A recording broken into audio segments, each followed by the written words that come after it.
good hunter.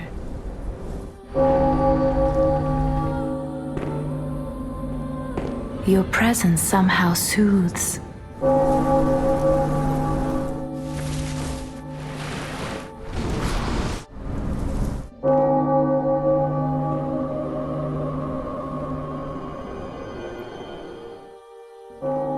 I came to Yharnam 10 years late. At this point it's already a legacy. Honestly, I was a little scared to play it. What if I didn't like it? Or even worse, what if I loved it? There's no remaster, no sequel, just an unsatisfied longing for more. Back when it came out, I was grinding competitive shooters every night, and I missed out on so many games like this. But I'm here now, this is me, now follow me into the nightmare. I don't know where I am, or why I'm here, I can't remember. I kind of fell asleep, or maybe I was put to sleep.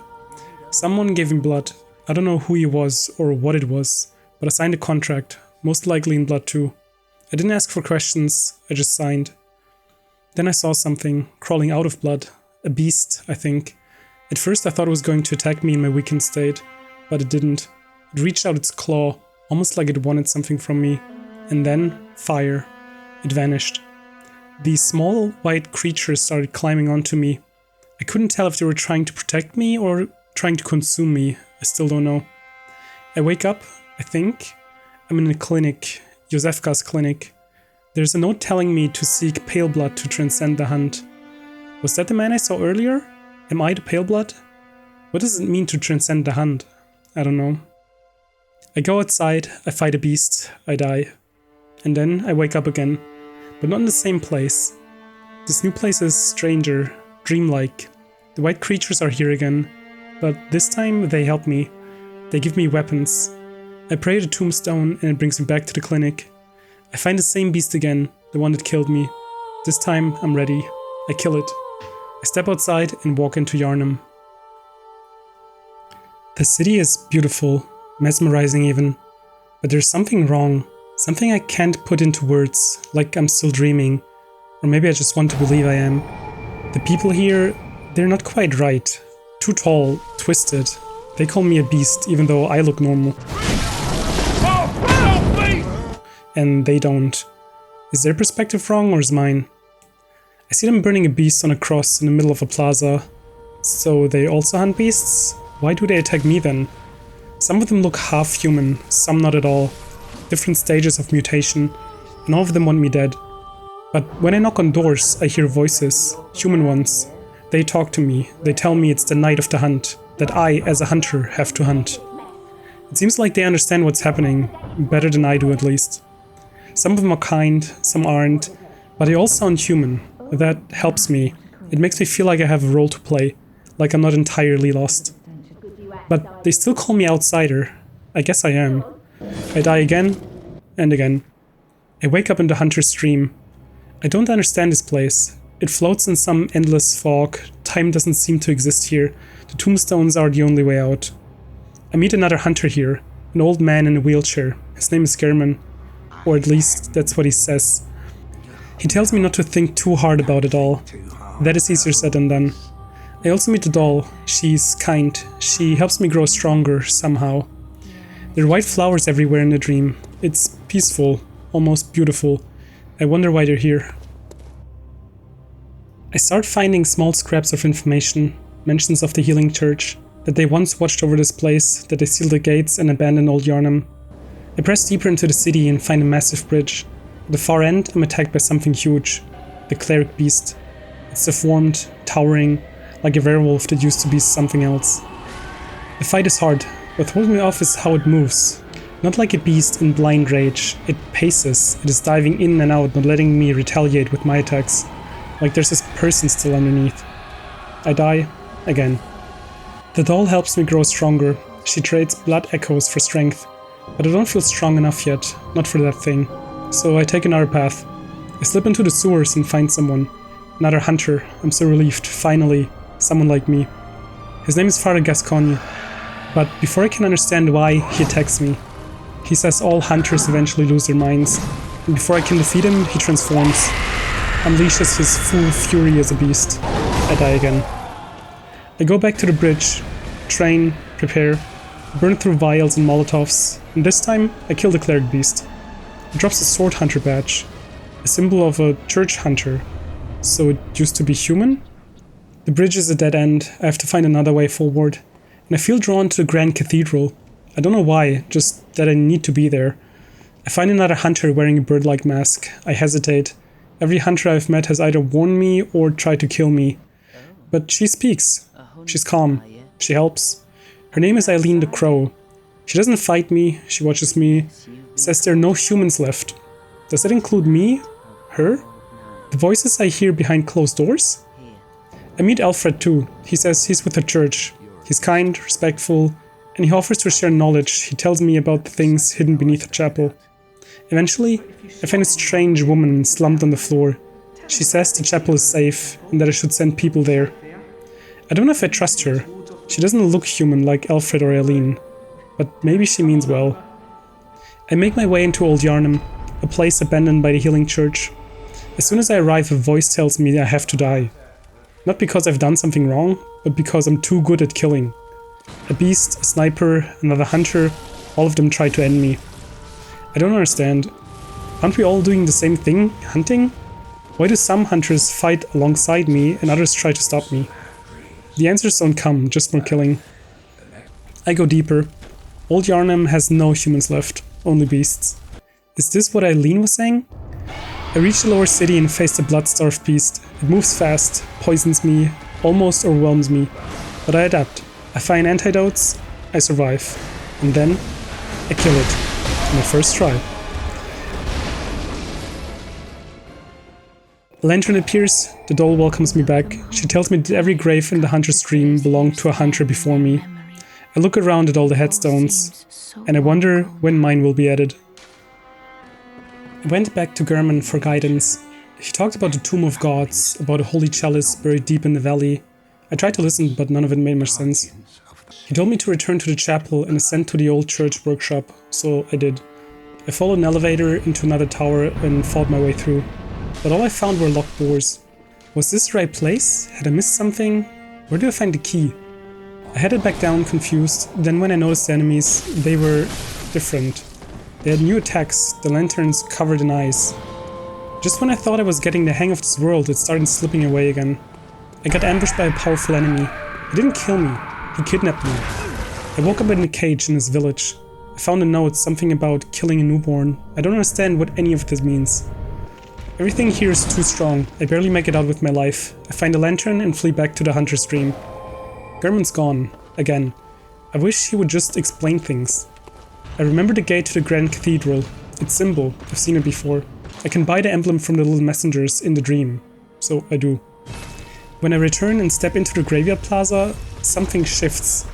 I feel like I'm losing my mind. The enemies are relentless. The air feels heavy. It's not just fear, it's pressure. Right as the tension peaks, I find help. A summoned spirit named Henriette. She joins me briefly. It's the first time in a while I didn't feel alone. But she doesn't stay. I'm left by myself again just in time to face the next beast. Vicar Amelia. I find her mid-prayer, clutching a pendant. She transforms right in front of me, her body twisting, mutating. Even as a monster, she holds onto that pendant, a small trace of who she used to be.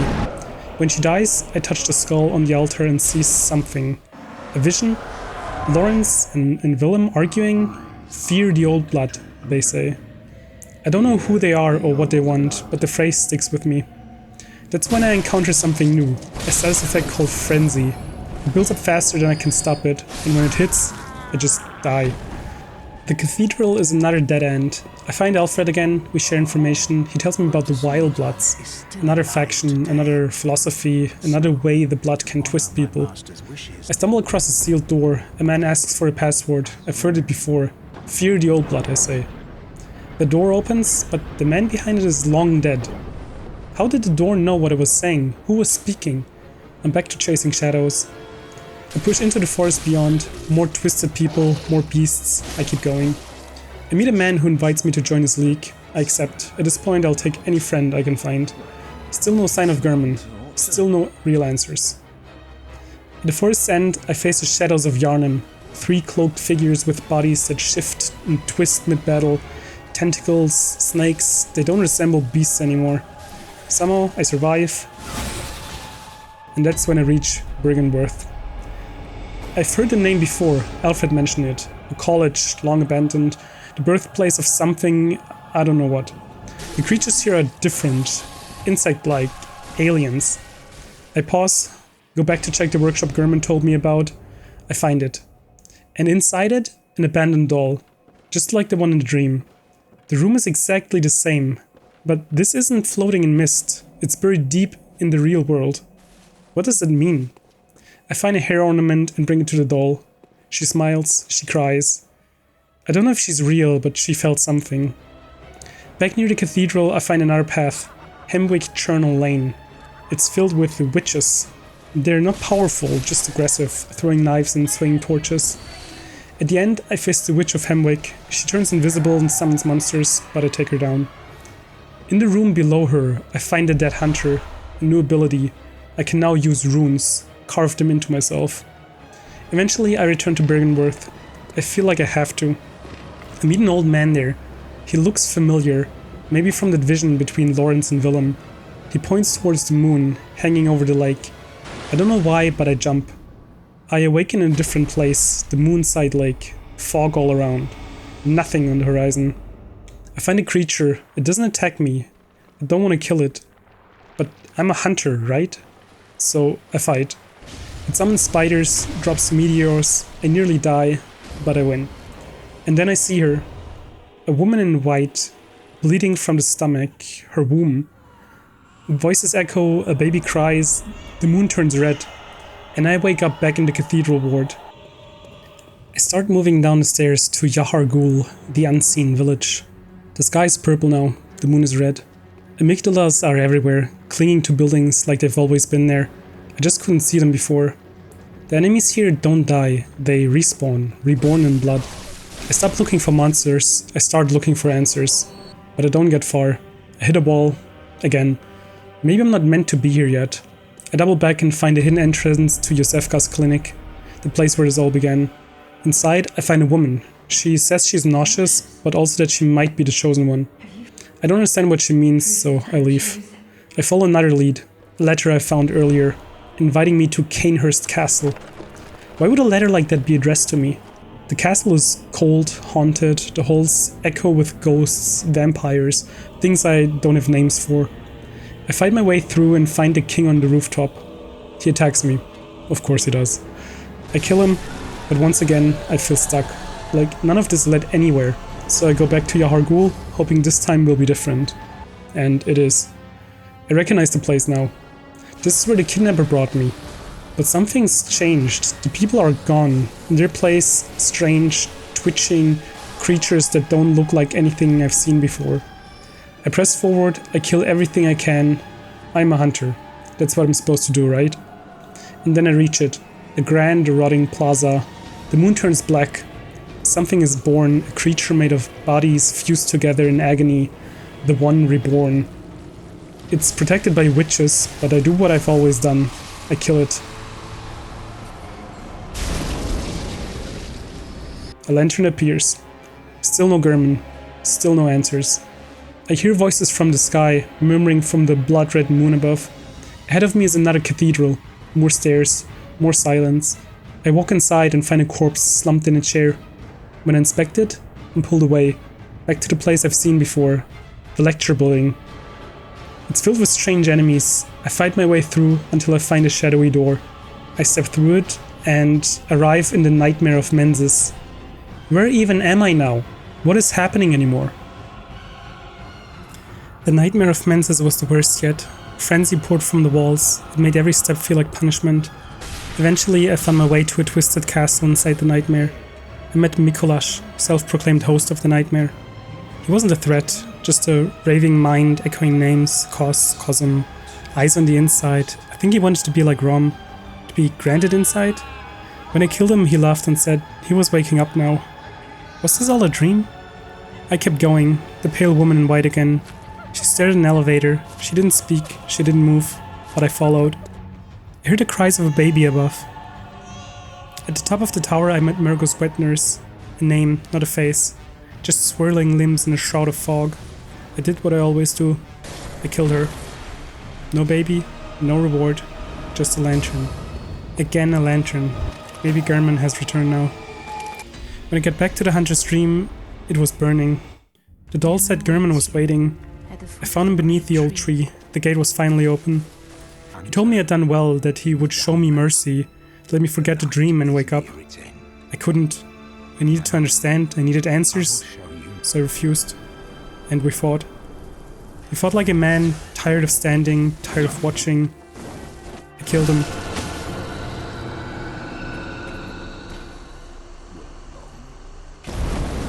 And then the moon opened. A creature descended. I didn't fight it, I couldn't. It held me, cradled me. And when I woke up, I was in German's chair. The doll kneeled beside me and said, And so, the hunt begins again. Did I ever escape the nightmare? Or did I just become a part of it? But I need to go deeper still. I wanted answers, but in the end all I found was the beginning.